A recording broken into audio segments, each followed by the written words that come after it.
Okay, so let's start. So I'm Kiyoshi Terasawa. Many of you, some of you know me, maybe.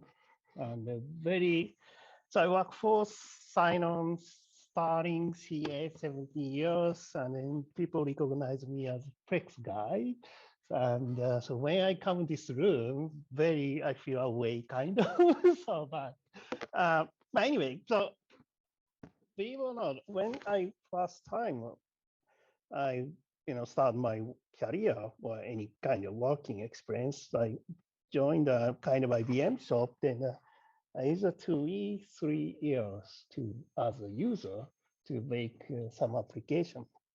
Then yeah, I joined Sinom. Well, then doing probably say 90% Plex work and then 10% occasional seasonal Japanese or whatever things for 2E. So, and now, well, I'm out from that mainstream and then kind of play with that 2E model and Plex model, etc. to extract some information. Okay, so I'm gonna do just we created 2E model API. It's not perfectly completed, but we want what we want. And we can add more, but that's where it is right now. And just how to use and demo, short demo. I mean, demo is probably not fun because of string JSON things, but to see the result and then maybe some usage scenario and some screenshot live demo, then we could maybe option you guys maybe give a try. Okay. So it's a long time, and Plex has called model API. So that's made by starting days, maybe sign-on days, but it's allowed to people programming language can access the model and then retrieve information, or sometimes you update information, etc. And 2E probably doesn't have that. It's but then, why not? So just to make up, because the 2E is technically a set of relational database to make a model. So we just create a not very detailed API, but we just create maybe 3 sets of API to retrieve information from a table of a 2E model. Well, just use Java just for convenience, and then we create a HTTP API. Okay, so JSON, I think, you guys talk JSON, but I just slowly, I cover JSON. So JSON is the JavaScript object notation. That's a JSON, and it's text format, and it's easy for human to understand, at least when it's small. It's become massive, then maybe not for human, but then for the languages or any application, any programming languages most likely have some serialization, deserialization. Then you probably can get your text file formatted JSON as some kind of class representation, data structure representation relatively simply.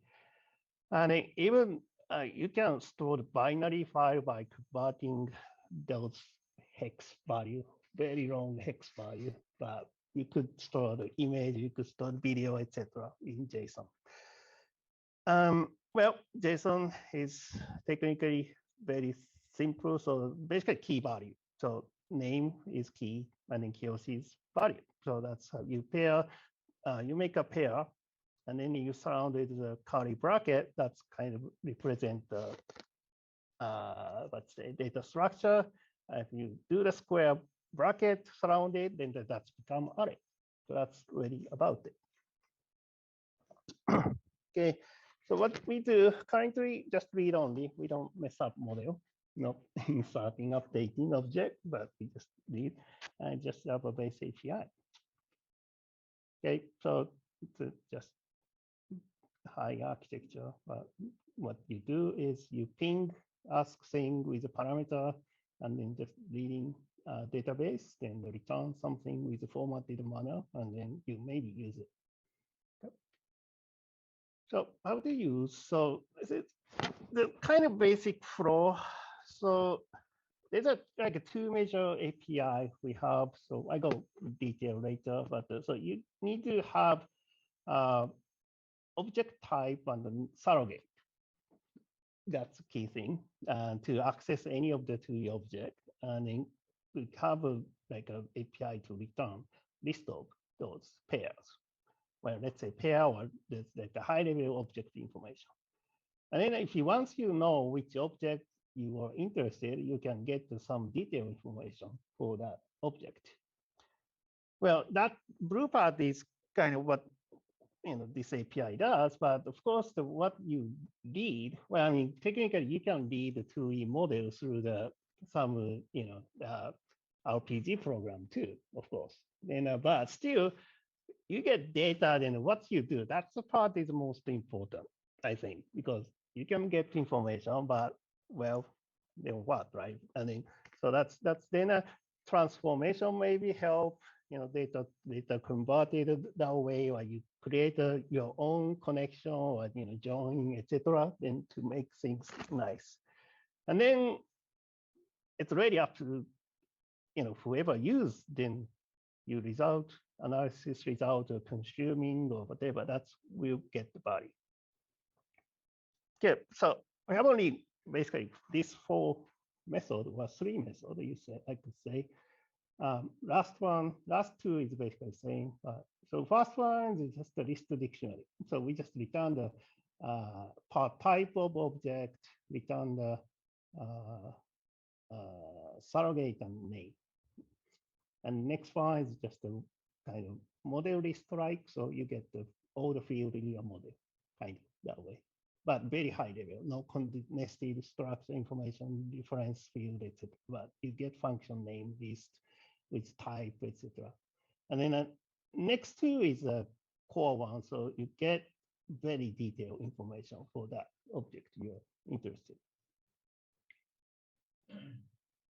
So we have field, file, code, entity, function, access path, array, and to get constant conditions, those as well. And then if you create your own structure combined by a surrogate, you can create an entity scoping function, entity scoping access path if you want, but it's just how you connect the data of the result. And we tried a little. When you get the entity, we could bring out all the scoping function or the access path, but that's a little too much time consuming. So performance-wise, not worth. And then if you just flat data, then you can concatenate, combine those. So that's why we kind of dropped that. Okay, so I think we're gonna go to some demo. So these are just signature. So now another thing, I think probably you use always Postman or some other API tool to consume, but I just cover what is Postman just in case you never seen that. So this is, I would say this is a tool wrap HTTP client, which probably your browser does technically, but the browser does only get part. So if you type URL and then you hit it, that actually happening get and that URL information. But the Postman does support, of course, get, but there's like a different kind of, it's called HTTP verb or request method, which you have get, post, put, or whatever, and they defined by someone. So this one can, you can just type in the target URL, which is typically URL of a host and the method name, and maybe some parameter. And then you define the get or put or post or whatever the API is asking. And then you can set the request parameter as part of header. You sometimes need authentication information, or lots of kind of high-level system information to need to accept it because you are right person to contact, etc. And the body is kind of parameter. Your parameter you can put more than URL you can. You put in there because if you put, I think there's a HTTP URL length limit, so you cannot send a very crazy long file. So, like for instance, if you upload a big file, of course they using body to do that. Well, then invoke and then display the response. That's about. Okay, so I've predefined some three screenshots and some results, but I just show one by one for demo. Okay. So I already tested, that's why you see it. So this one is connecting S400 in the CM first, and in Java API is running my current PC. So it's connecting remotely from the Java layer to the 400. And so, well, you see the result already, but when I do that, so this is fast API, so you get a constant result. So you see the surrogate and the 01. So 01 is con. So basically you type con in the 01 in the 2E. So it's actually, it's never be an object when you use a 2E IDE, but it's still assigned the surrogate, and con is also kind of treated object. It's similar way the conditional field, but probably never show that way on the IDE, but indeed it does. So you see that like a lot constant with the name, and then there's a condition name with a different surrogate. So it's obvious for you can guess this is a command key conditions with a surrogate, and so you get field, and or kind of or possible thing, entity, file, message, access path. Of course, the access path, it doesn't have a scope name of an entity, so it's lots of physical file, but that's not the point here. So because if you know the surrogate, logically you can lead to owner, etc. later. Okay, but this is kind of handy thing to have. Okay, now, so this is the one. So second, this is a series of list APIs. So you get the Y2 list things. So where?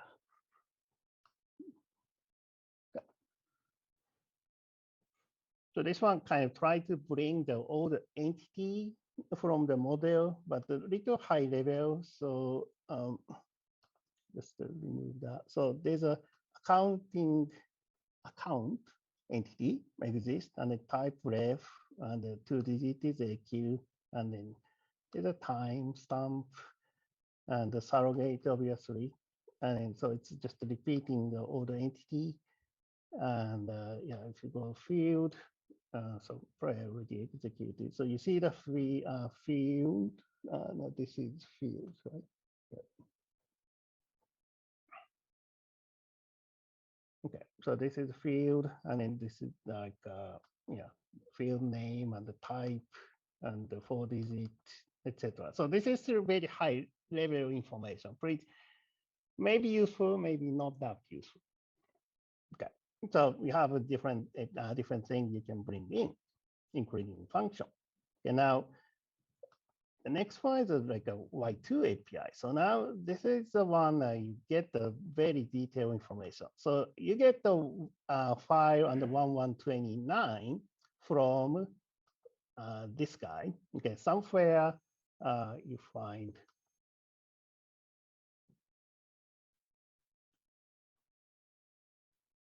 1129. So I think, yeah, so that's called agent entity. And obviously, this is entity. Okay. So now, if you have that information, so then you can invoke, well, you can use that saved one. But so you get now the information for the entity. So now more deep. So you have relations, and then the first line is defined that, so which is nothing useful. But second, now you see the known by. So this is now the screen of entity relation screen like information. So known by, and then have an attribute, and then that has actual field information.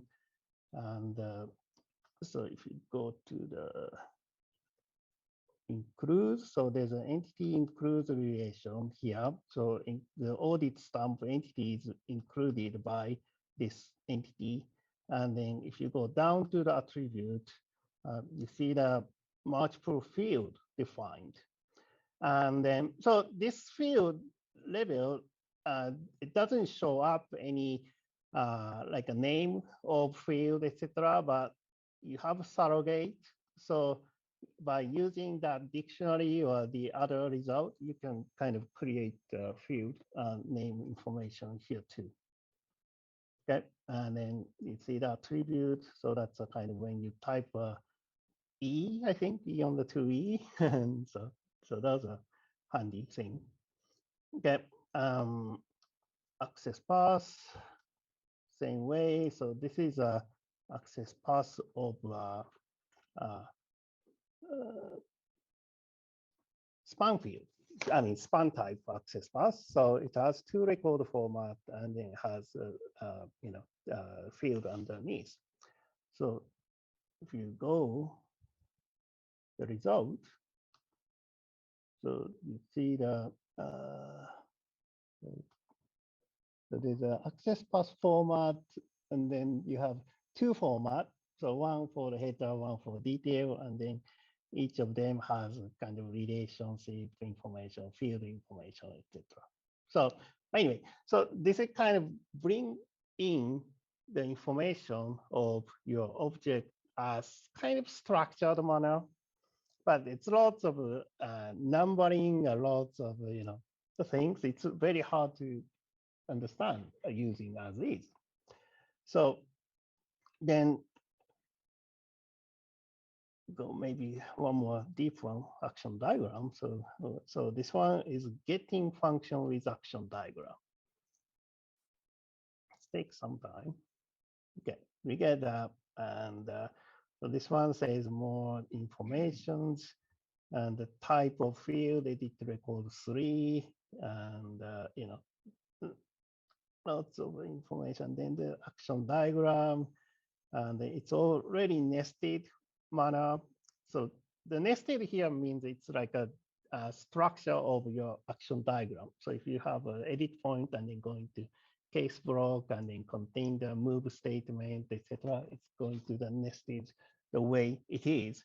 Again, this is hard to consume by human still, but that result is something worth to play with it and then analyze it. And then one thing I did for to this action diagram to showing up little bit more human friendly manner was kind of this way. So this is the same action diagram data I just retrieved from the TUI API. And then, so this is the name of function.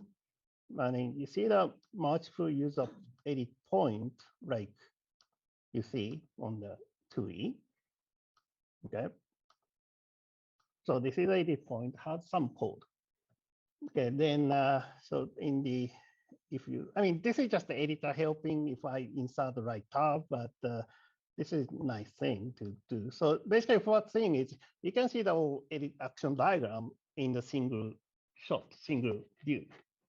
I mean, without Z or S or H or etc. I mean, this is not dynamic, of course, but it's it's a kind of static analysis. But if you want to see the big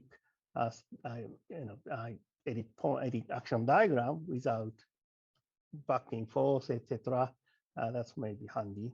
And here, some bonus thing is, so if this is function call, so inserting.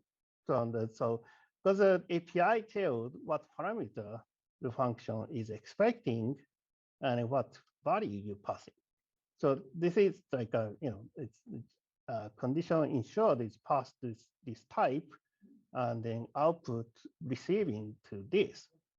Okay, so then same for the case block and send message and so on. So these are yeah, I mean just these are not say quick and easy, but we have to spend time to format this way. And also at the same time, I get rid of the commented out block too, so you don't see the commented out block, which is good and bad, but it's hard to explain the commented out block to show here. So, but anyway, so this probably this help, but this one thing you could think about really get some benefit of this is you can search text in here. So if you know the condition name, whatever you are interested, you just can search very this way. So you see that this one is used as input of somewhere, and these kind of is kind of handy. It's not replacing what you do to E, but this is just handy thing to get the quick something check. Okay, and then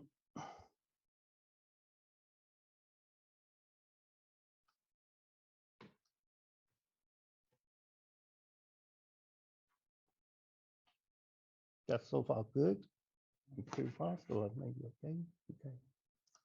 So some usage scenario. So that's action diagram to text is one thing, but I did a little bit more. So get the list and object and get value. So what's the value?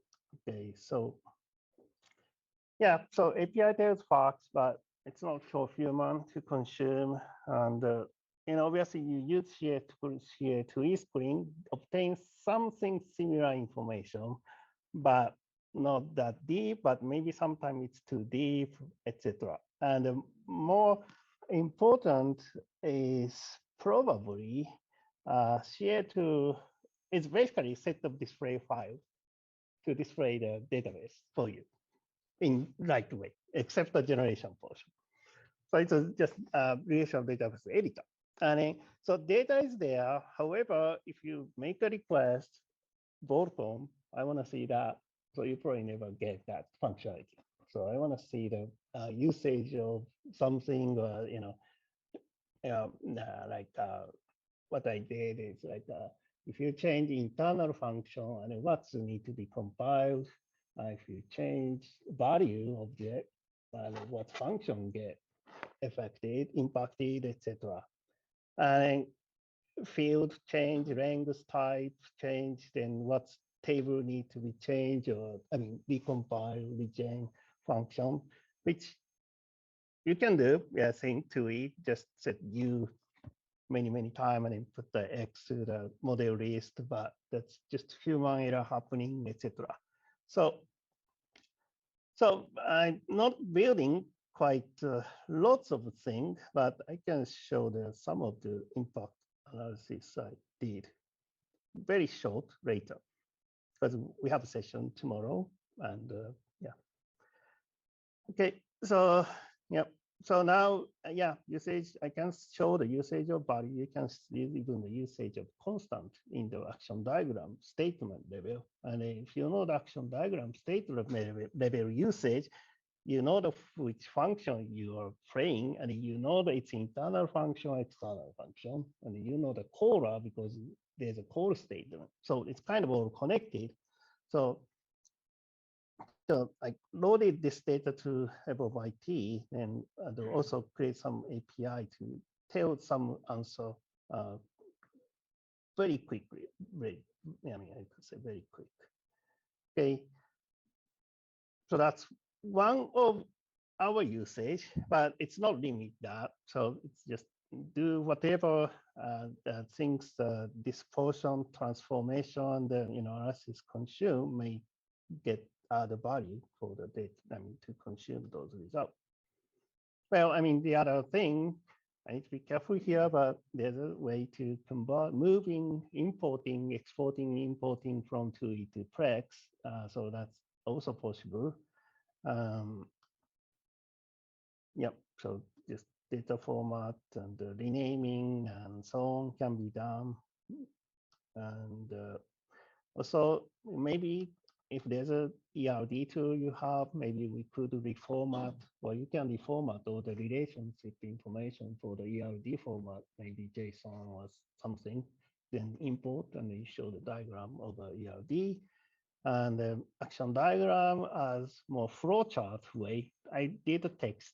I have some partial flowchart, but it's not complete, but you could do that too. Maybe go to another database for something else. I mean, who knows? So yeah, could be possibility. So yeah, that's some case block, nested case block has text, and you see the message, send the message, etc. Well, could be if you. I'm not smart enough yet, but yeah, if you understand more parameter definition of function, etc., maybe generate something different than 2E. I mean, technically, if you have that information, maybe you may be able to do the what 2E do too. Because this one already kind of, I'm generating 2E action diagram definition as text languages. So this could be different languages if you do more work. I mean, lots of work needed, but that's what the 2E doing. Okay, so just quickly, I do show something for preview kind of tomorrow. So now it's GUI. Okay, so this is like a constant -1. Okay, there's a constant -1. I know it's used, and so you can search it. So you see the constant -1 appear here. And if I do the kind of usage backward, so someone use it. So this const 0, I mean const -1 is used in this function. Okay, now, so constant, this is kind of main object, and this is kind of used or instance version of -1 in this function. Okay, now, if I show this kind of backward full pass, and what you see is, so this is a function it has. Okay, I can show the action diagram here. So you see probably -1 here. Okay, so -1 is here. But what is interesting is, so there's an edit pointer for user process subfile control pre-confirm. And then there's a condition of command key is add, then calling this function, and then passing -1 on the parameter. Okay, now on here, what you see is, so this is a, maybe I make little larger. Okay, so this is a user point name, and then there's a case block, and the command key is add, and then there's a call statement, and then you have constant 1, and then you can see that in here it's passing constant 1, but also yeah, this is used in constant. So by having that go through this kind of backward to navigate here, and then you reach this function is used by condition, I mean the constant. So I mean, so if that kind of thing, sorry, I changed the screen resolution, so minimize. So there's a value version. I don't go too deep because I need to talk tomorrow. So, but so there's a value version. So you have a value, and you can do the same thing like a command key, etc. And then you can follow back to the function. Yeah. Okay. So then I think we have tomorrow, I think actually 2 sessions here. So tomorrow morning, very first one, we do more about, talk about this guy, UI, both for Plex and 2E. And afternoon, Mark will host a static impact analysis. Yeah. On using Evolve T. We're not going to really do much with the API itself. We're going to be using the tool that consumes. that has data generated from the Yep. API. I forgot to show off my CA, 2E skill set. So I can do still hit 9 and then going to function, okay, and then going F. So I just a proof of concept. So there's a pre-confirm edit point. So you see the command key add here, and then you see the function call and then passing -1 here. So that's what you saw on the other diagram. So that's the kind of our way of to consume that data to be kind of extract value, right?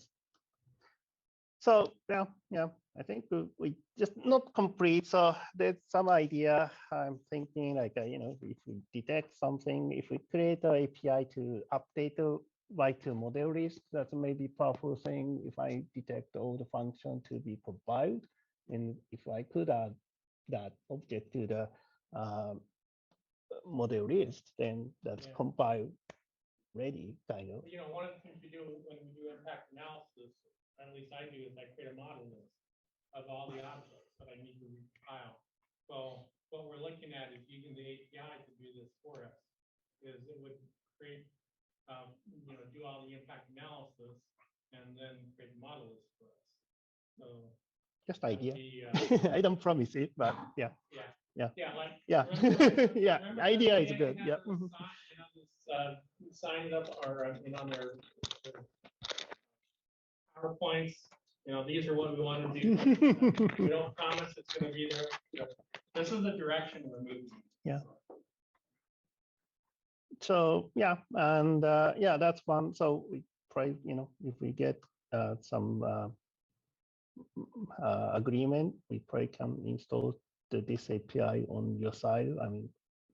Because you don't want to send a model to us to access, but some customer give a 2E model to us, then we could help to uploading as this form, and you can access remotely. This is purely web-based and secured HTTPS, and so you could access privately the data if you want to see more thing, but it's more coming tomorrow. So that's about, I think. Okay. Did you ever have a canned entity relation diagram Probably process? need to. No. They had a tool way in the beginning that they recommended. I think that They quite sold- remote doesn't. Yeah, Silver Run. Yeah. The only reason You're I muted. asked- Hang on. You're Yeah, muted. yeah. No, Yeah. you're remote. Yeah. Okay. The only reason I ask is, Don't re-ask your question until we Oh.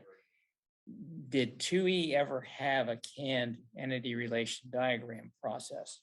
So 2E is not in the 25 years I've been doing it. They did recommend Silver Run.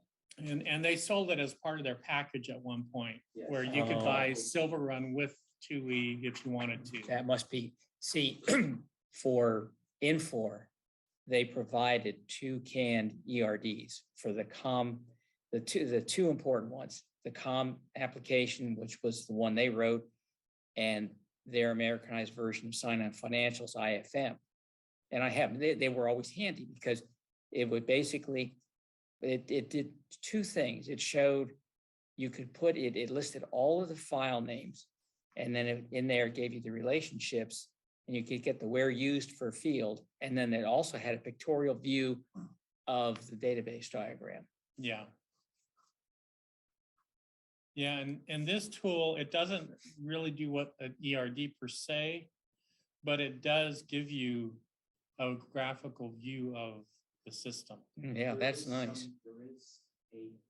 There was a tool relatively recently that did interrogate the sign-on model, did build Visio ERD documents, but it was,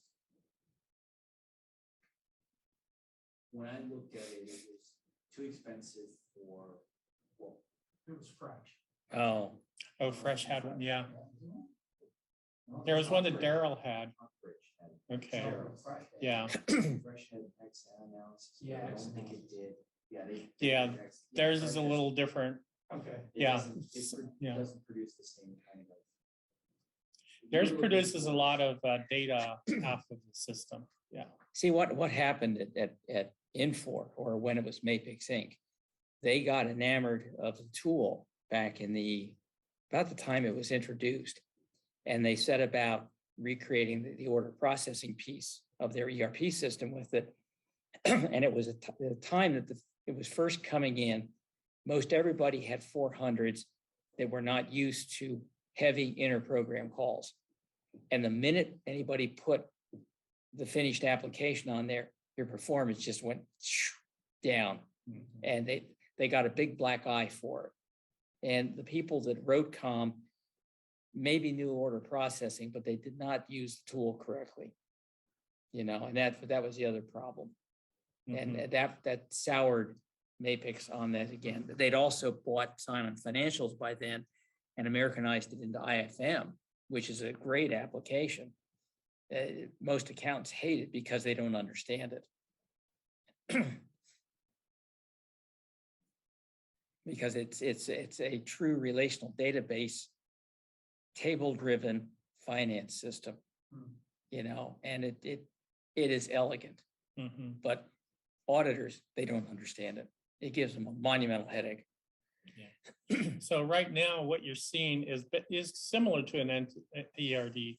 It shows you the different entities, and it does give you the relationships. Oh, yeah. Yeah.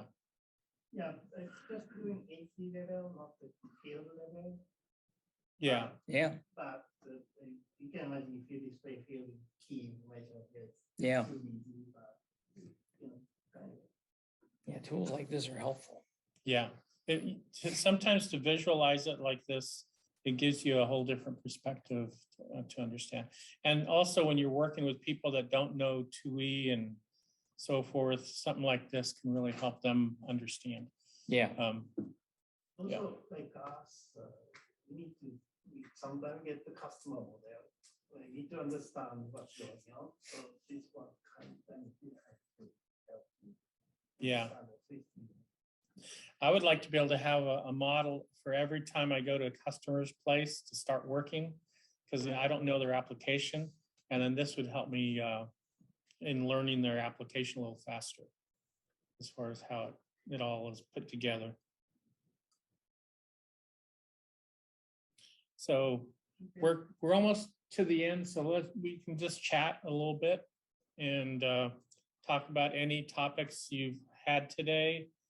Do you want to unmute turn the speaker back on, so if anybody's asking? Sure. I haven't seen anybody bring up any questions. Maybe not that loud. Okay, speakers back up, folks. Got a question for Kiyoshi. So the API tool you talk about is more for documentation and impact analysis. And then you mentioned about porting into Plex. But besides that, what other use cases can there be for this API? I'm specifically looking for modernization perspective. Is that something we can leverage this API to help with modernization? I think you hear me okay? I think I probably charge something by ourselves, but Can you, I'm sorry, can you speak closer to the speaker, to the microphone maybe? It's kind of remote when you talk. Yeah. He's trying to get it connected, set up. Okay. Yeah. Sorry. Oh, yeah. Oh. Go ahead. You hear me? Okay. So I think a challenge I may do is, so let's say, forget about UI first, then just to focus for the server function. And then you have a parameter information, and you have data, table structure and how it's accessing, and lots of benefit of those, let's say Java framework, those entity framework, like kind of, and then, API is a 2E parameter, but we probably shouldn't expose 2E parameter as is because that's AAXY kind of word. But if we could have some extra layer to hide those things, then, I'm thinking this first approach is like, if we could generate some starting point. I don't say the complete version ready to run. That's a different effort needed. But if you just help those young guys to start to customizing or modifying as like I don't know, Node.js or Java project as API, that's maybe something I'm gonna try next. But of course, it's really, of course, a lot, even server function, non-UI access, it's still lots of complication is happening. It's, the action diagram structure is never simple. And of course, there's always the core user using the user source code. And so that's a big challenge, but that's what I kind of seeking, at least the interface, API, etc. And then as much as body of the logic to be converted to the other languages as starting point. Yeah, and we could have yeah. It is a starting point to getting the business rules out of your model. So that's, in a modernization project, that's one of the parts you need to do is pull out your business rules, business logic, and this helps you identify that. Yeah, it's still not complete, and it still has some issues.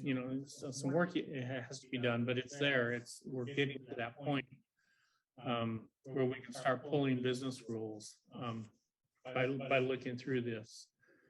The other thing is Kiyoshi's looking at using this to build some APIs into 2E. So we're working on modernizing this application. Well, actually not into 2E, but we're going to convert this application. And based on what his analysis is, I think we're going to be able to automatically build some of the APIs that are 2E programs out there currently just as a version of an API. So there are some benefits, some things you can do. Yeah, I see some benefit, but when we export the action diagram into like a notepad, or it's still requires some knowledge on sign-on to understand the code. It's not like we really export the business rule into something that people can read. And Kiyoshi's presentation said clearly, right? It's not for human consumption. It still requires some 2E knowledge to understand the action diagram. Yeah, that is true. Or if not just 2E knowledge, at least some kind of programming knowledge. Yeah. Right. But yeah, the formatting this thing to little it's very cool. So yeah, if the formatting something little bit unlike 2E is not big deal if that's help, but that's not the final goal. But the other possibility, like sometimes gonna extract a certain calculation from the action diagram if you do very core business calculation, and then there's a multiplication or compute statement, etc. And then so those can be extracted from this as search of by text or data structure, and then that will be maybe hint of a core business. It's part of business logic, but so that's other. But it's lots of things. But yeah, this information probably have some very useful information, but of course, to make things perfectly worked on the other platform, you need to almost write in 2E generator by yourself for the different languages. Right. Yeah. Okay. All right. Thanks, folks. So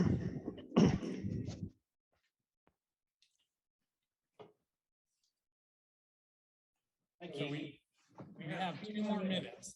So does anybody have any questions? There we go. No, it's still there. Okay. Well, you're being picked up over there. That's, Must be. yeah, that's what's wrong. Okay. So tomorrow we are going to get a chance in our workshop to go ahead and use Evolve IT, as I mentioned. So it'd be good to get a number of people that are going to be there. It's not as important for tomorrow's because we're just going to give you links and we'll send you some exercises to work on. John Rhodes and I will be leading the next session for that. And then Wednesday morning, we're going to be doing some web services. We're actually going to create some web services with 2E. We're going to promote them with Matchpoint, and then we are going to use Plex to consume them. So we are all going to become Plex programmers on Wednesday. Is that similar to what was demonstrated last year? Oh, The web yes. The services? Matchpoint is what we demonstrated last year. We didn't really get to use it much because we spent most of our time on the 2E version of promoting. So this year we wanted to go ahead and spend a little bit more time with Matchpoint so that you can get a little bit better review of that, and then see how they work with 2E or with Plex, to see how you can consume web services in Plex. So sorry, it gives us, we're going to make a mini application actually this time. Right. No, it's just I'm in Australia. So for me, this is 1 o'clock in the morning till about 8 or 9 o'clock in the morning.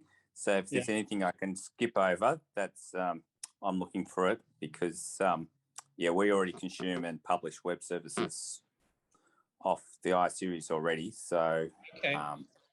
So yeah, so what we can do is, we'll have the workshop. Not necessarily, is it going to all be recorded? Do you know? It may all be recorded, so you can actually go through it on your own time.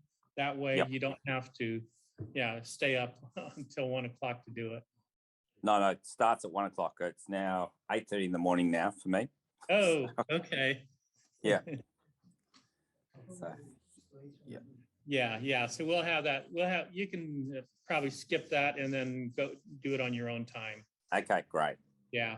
And if when you're doing it yourself, you have questions or anything, just let us know. But I will need to know if you are going to do it because it's on a virtual machine. So I'll just have to make sure that it's running for you. Yeah, no, it's look, I've got web services working using Scott Clement's stuff. Right. Already. So, there's nothing new different from last year, then I'm okay. I don't probably need to see it again. Yeah, we've just done a lot more with using REST versus SOAP. Last year, I think we mostly used SOAP, but we've done a lot of work on REST. So the only difference is now you can do either one. Yeah, sure. Yeah, that's all good. All right. Yeah, Scott Clements saved us many weeks or months of development. So. Yeah. What's nice with this is you can just build a 2E app and then promote it as a web service. So that saves a little bit of time. Is it doing the long names? Doing proper names? Yes. Yeah. You'll be able to use friendly names. You'll be able to use friendly names with this one. Yeah. You actually will set them up when you create the web service or promote the web service, and then it'll keep them the whole way through. Yeah. Okay. Yeah, no, we went outside that and went RPG LE to do it, to give us. It's the same thing. Yeah. Well, I think a lot of people have done that because there hasn't been a good enough solution. Yeah. Yep. And even the one that Sign-On uses isn't as flexible as IBM provides if you want to go the full depth. So in terms of publishing. So yeah. That's okay. So the other fun thing we've done is actually generate Excel spreadsheets properly with multi-tabs and colors and all sorts of things. Yeah. Eamon has something that I use at one of our customers that we generate spreadsheets. It's not with web services, but it's No. it's right through 2E. Yeah. Oh, Excel? Yeah, the Excel. Yeah. Yeah, that It's, there's an open source project again Yes. that's got Clement exposed. it's based. Let me walk over there. Yeah. Eamon's coming over here to Michael's talk. isn't Yeah. that far, apparently. Yeah, we, a client that Mark and I have both been at, we worked we had built that because we wanted a way, we didn't build it, it was built at the client site. And it does Excel, and it uses the HSSF stuff that Mark on the XSSF that's got Clement created. But we wrapped all of the source code in execute internal functions, so that from the developer's point of view, you're able to do everything in 2E. You never see the Java and everything that's being built behind the scenes. Yeah, we did similar. Yeah. Just except yeah, I ended up running an RPG that basically, as a developer, you just write to an intermediate file or set of files, and the interpreter RPG just interpreted what you pushed into that. So Okay. Yeah. And this gave you would just sit there, and from the model you might say, okay, so here's the file that I'm creating, here's the book I'm creating, create this sheet. Or Yeah. more often than not, you'd actually open up an existing template of a sheet and then start adding things from there. But right, we'd make 40, 50 sheet books. Mhm. And I've even done it where I've used arrays and sent the arrays directly to Excel. Yeah. So, yep. Yeah, our intermediate files allow you to poke or even update as you go to accumulate into the cells. Yeah. Good. That sounds good. Yeah. Anyhow, that's just something else that I don't think I've seen showcased here, but it does make the iSeries fairly powerful in terms of what it can do. It's not just CSV files anymore. You can actually have properly formatted spreadsheets, and I think you can generate Word documents and using the same. Yeah, but it's not as advanced as the Excel. The Excel has got the most. Then I think comes Word, and then they even had Publisher or PowerPoint. They had one other one in there that was like the bare bones of it. Right. But Excel is really pretty much what everybody wanted. Yeah. The spreadsheet stuff is great because we haven't produced a new print file for 3 or 4 years now. It's just we dump everything out via spreadsheets. So which allows the users to manipulate the columns and sort of whatever way they want before they print it. And Yeah, I agree. I think it's a really powerful tool. I could either get you or me, one of us could demo it next year at the conference. That's one thing good is, give some ideas like that, and we can add them in for the conference next time. Yeah. I think that's a very powerful tool that people probably aren't aware of, and it takes a bit of effort to get it in, but once you've built whatever you're going to do as your underlying structure, and then you're off and running. It's and you can just keep adding new features to it as you need to, was my experience. So I had to freeze a column, dynamically freeze the column headings at a certain place, depending on how many lines there were in the headings, for example. So went and tweaked the feature. So because there's so much you can do with an Excel spreadsheet in terms of formatting, but you don't need it. Why implement it? But do it as you go. So bit of agile approach to it as well. Yeah, particularly the underlying engine. But yeah, I don't know if it's worth exposing that stuff as open source somehow. for other people to leverage. Because Scott Clement's not a sign-on developer, but we are. Right. Yeah, right. Yeah, that's something to think of. You know, I think it'd be good if we could have a place where we, you know, add open source out to a model or something so that people can use it. That's been one of those things up on the idea Yeah. board at Broadcom, has been building some sort of template models that show how to do certain things. That's, you know, been voted up and down. There's a, you know, as always, for anybody who hasn't been there, they should go to the communities.broadcom.com. It's free. Sign up, ask questions there. Yeah, we have a problem with that because our sign-on model, our sign-on licenses are actually through DXC, and they only have one account for all of DXC, and DXC have many sign-on sites across the world. So we have to get them to do anything we want with Broadcom. It's such a pain. The communities at least are free. Okay. You don't need to have a license to go in there. And Right. you can make suggestions. And again, same thing. You only have to be on the board to be able to make suggestions or vote on suggestions that are out there, so that, you know, we have a better group of things. You know, more popular things are being ignored. It's not just the usual stuff. Yep.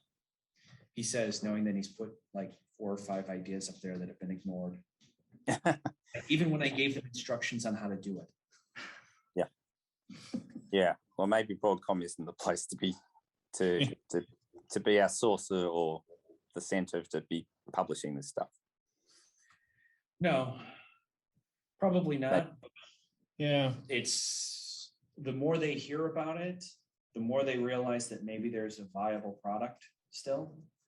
Hasn't occurred to them that, you know, the people who, it would be nice if they paid attention to the people who weren't paying $1 million a year in maintenance fees. Mm. Yeah. Yeah. But on that, how many active sign-on sites do we think there are around the world that are still developing? There's still a fair number. I mean, I can't tell you a number, but I mean, we still get quite a few people that are working on 2E that connect with us. Yeah, So it's still an active group. they just don't come here. They almost never send people here. I mean, there's a few of them. The big 3 pharmacy managers don't always send their people. One of them showed up, but Yeah, CVS Caremark was the one at Islandia that I went to. they very rarely show up, and they're a huge 2E shop. So is Prime Therapeutics. So is, what the hell are they? Optum. That's another pharmacy manager. Yeah. They all use the same. Started off on the same. They started with the same core. They all had the same core initially before the 3 companies split. Okay. So they're still out there. So there's Right. Walgreens, Nike. Nike's still on it. Yeah. 3/4 of Vegas. The casinos are still all run on. Sorry if that's a secret that nobody's supposed to know about. That's the one that I always love pointing out, is that Vegas still runs on 2E. Yeah. And has for ages. Yeah, I think there's only 2 sites left in Australia, for example. So there's us, who's the biggest retailer, I think, in Australia now, Superstore, whatever, and a loan manager, home loan manager. I think they're the only 2 sites that are still developing and sign on. So it's been dying off here because we're a bit of a backwater. Banks, insurance companies still run it. Insurance companies are a big user, I think. Yeah, they are. Insurance are- Yeah. I worked at a Insurance, few. financial. Pfizer uses it for inventory management and warehouse management. Right. Okay. And there's most of them do not have plans to leave that, you know, not anytime soon. there's, it's just, it's too expensive and too long to do it. Right. So those are some big boys in the market. So they should be able to apply some pressure to Broadcom to keep it going. But they don't ever come, they don't send anybody here. No, but they would have to deal with Broadcom from a licensing and support point of view. Oh yeah, they actually get a return call from Broadcom. Yeah. So no, our concern is where, if our system has to keep going for about 5 or 6 years more before the new warehouse management package is fully deployed across all our new warehouses. So management's fairly nervous here about if Broadcom decides to sunset sign-on, then where do we get support from going forward? So Yeah. Well, I think it was when Broadcom did their last restructure and moved, and Plex and 2E are still under the enterprise. I don't know. They're still under I enterprise, think they are under the enterprise. which yes. is, they're not under the mainframe, which is Right. where you don't want to be. They're under the enterprise, which puts them in this still makes us money. This is still a revenue generator in some way. Right. So I don't see Broadcom at the moment planning to, unless they do another restructuring.